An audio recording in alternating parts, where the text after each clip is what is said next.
ایک بہت بڑا گناہ بدنگاہی کا گناہ ہے. آپ کو پتہ ہے ہمارے ملک کے اندر بدکاری، زنا اور بے حیائی کی شرح کتنی بڑھتی جا رہی ہے، کس قدر بڑھتی جا رہی ہے. وہ لوگ جو نکاح کر لیتے ہیں وہ بھی اپنی نگاہوں کو، میں اکثر کہتا ہوں، حضور نے فرمایا نکاح آدھا ایمان ہے. جس نے نکاح کر لیا اس کا ایمان مکمل ہو گیا. تو جو نکاح کے بعد بھی باز نہ آیا، میں اس کو بے ایمان نہیں کہتا، لیکن نبی پاک نے فرمایا جو نکاح کر لے اس کا ایمان، بولیے ایمان محفوظ ہو گیا، اس کا ایمان، سارے بولیے ایمان. اور جو پھر بھی باز نہ آئے، حضور کہہ رہے ایمان مکمل ہو گیا. اور جو نہ باز آیا کیا فتویٰ دیا جائے حدیث کی روشنی میں؟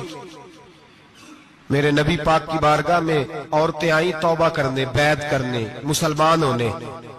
تو حضور بیعت لیتے وقت فرمانے لگے میرے ساتھ وعدہ کرو، جھوٹ نہیں بولو گی، غیبت نہیں کرو گی، زنا نہیں کرو. ایک عورت بول پڑی، کہنے لگی یا رسول اللہ صلی اللہ علیہ وسلم میں مسلمان تو نہیں پر خاندانی ہوں، میرے گھر والوں کے ذہن میں بھی کبھی زنا کا خیال نہیں آیا. ہم تو اسے خاندانوں کے وقار کے خلاف سمجھتے ہیں. روز بری نظر سے کسی کو دیکھنا اور کسی کے بارے میں غلط باتیں، ناراض نہ ہونا. بہت سارے بوڑھے بھی لذت لے لے کے جرم بیان کرتے ہیں، گناہ بیان کرتے ہیں، غلط باتیں کرتے ہیں، کسی عورت کے بارے میں تبصرہ کرتے ہیں. کیا سمجھتے ہیں مرد اور عورت معاذ اللہ تعالیٰ ایک کمرے میں جا کے بدکاری کرے تو وہی زنا ہے؟ میری طرف دیکھیے اور جھانک کر کے سنیے کیا عرض کر رہا ہوں، ادھر دیکھیں میری طرف. نبی پاک صلی اللہ علیہ وسلم نے فرمایا زنا زبان کا بھی ہوتا ہے، زنا کان کا بھی ہوتا ہے، زنا آنکھ کا بھی ہوتا ہے. حضور کس طرح؟ فرمایا جس نے گند دیکھا اس نے آنکھ کا زنا کیا، جس نے لذت لے کے سنا چپ نہیں کرایا، پوری بات سنی، وہ بھی زانی ہے. اور جس نے گندی بات بولی وہ منہ کا زانی ہے، جس نے گند سوچا وہ دماغ کا زانی ہے. اور زانی کو سب سے پہلی سزا اللہ یہ دیتا ہے کہ سجدے کی لذت چھین لیتا ہے، عبادت کا سرور چھین لیتا ہے، اس کا نماز میں دل نہیں لگتا. قرآن میں سب سے پہلی سزا اسے اللہ اپنے دروازے سے دور کر دیتا ہے.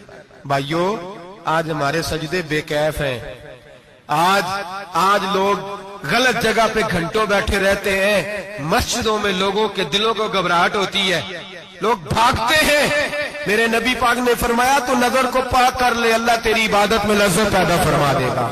میرے بھائی یاد رکھ لیں اور سن لیں، سب سے کمزور آدمی وہ ہے جس کا ذہن پاک نہیں. سب سے کمزور آدمی وہ ہے جو کردار کا غلط ہے. ایک بات میں نے پڑھی، آپ یقین کریں میرا دل کرے کہ میں آگ لگا دوں اس عنوان کو جس پہ گندگی لکھی جاتی ہے، ان اخباروں کو، ان چیزوں کو جس پہ گند لوگوں کے دلوں میں. وہ انڈیا کی ایک وزیر اعظم عورت گزری تو کسی نے اس سے کہا کہ پاکستان نے تو تمہیں شکست دی ہے، تم جیت نہیں سکے بڑا ملک ہو کے. کہنے لگی کوئی بات نہیں، تھوڑا وقت ٹھہر جاؤ، ہم ان پر تہذیبی جلگار کریں گے، ان کے گھروں میں ننگا ناچ کریں گے، یہ گندی تصویریں دیکھیں گے، یہ گند میں الجھ جائیں گے. اور جو قوم گند میں الجھ جایا کرتی ہے وہ پھر کسی سے لڑنے کی طاقت نہیں رکھتی، اس کے اندر ڈٹ جانے کی ہمت نہیں ہوتی، اس کی غیرت کے جنازے نکل جاتے. دل کرتا ہے جل جائے وہ جل جائے جہاں سے برائی پھیلتی، تباہ ہو جائے وہ علاقے جہاں سے گند ہوتا ہے. لوگ گند کی کمائی کھاتے ہیں، گند کی ایکٹروں کے ساتھ کھڑے ہو کے فوٹویں کھچاتے ہیں اور گناہ پہ فخر کرتے ہیں. اور گندے لوگ کہتے ہیں اللہ کا فضل ہے ہم گند پھیلا رہے ہیں، ثم معاذ اللہ. لوگ گناہ پہ فخر کرتے ہیں چوکوں چوراہوں میں. محمد بن قاسم آئے ہندوستان پہ راجہ دہر کے مقابلے میں، نوجوان میری طرف دیکھیں اور صحیح ہو کے بیٹھے، خاصے صحیح ہو کے بیٹھے، تقریر نہیں کر رہا، جذبات کا. میرے جذبات سنیں، دل کے پھپولے جل رہے ہیں سینے کے داغ سے. اللہ کی قسم روح کی گہرائی سے بات کر رہا ہوں، وہ بات کر رہا ہوں جو سینہ کہہ رہا ہے کہ پھٹ جائے اور کہنا نہ پڑے. قرآن و حدیث پڑھتے ہیں اور پھر اپنا حال دیکھتے ہیں تو لگتا یہ ہے کہ عذاب قریب آ گیا ہے، لگتا ہے زمین پھٹنے والی ہے، آسمان گرنے والا، لگتا ہے قریب آ گیا سارا کچھ. سمجھے کیا عرض کر، یہ بات اگر آپ سمجھ گئے تو قیمت وصول ہو گئی. اس کو سمجھ گئے تو سمجھ لیں آپ کے مزاج کے اندر اللہ نے تبدیلی پیدا کر دی. محمد بن قاسم 18 سال کا جوان, ایک عورت کی عزت پر راجہ دہر ہندو نے حملہ کیا. محمد بن قاسم بچانے آئے.